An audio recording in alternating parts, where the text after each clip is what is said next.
Walang trabahong madali.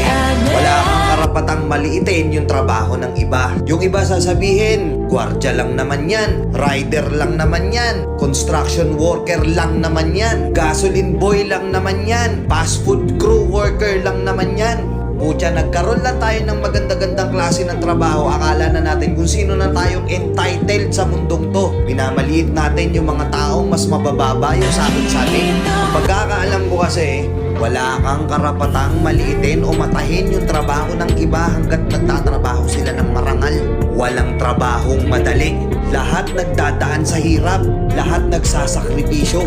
Kaya kung iniisip mong porket maganda-ganda yung trabaho mo, malaki-laki yung sinasahod mo, mamaliitin mo na yung mga trabaho ng mga taong nagtatrabaho na mas maliit yung sahod sa'yo. Mag-isip-isip ka.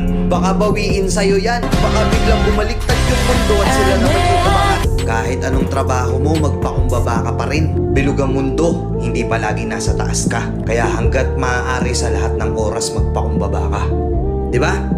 May kilala pa kayong ganito? Minsan na rin pa kayong nilait ng mga ganitong klaseng tao?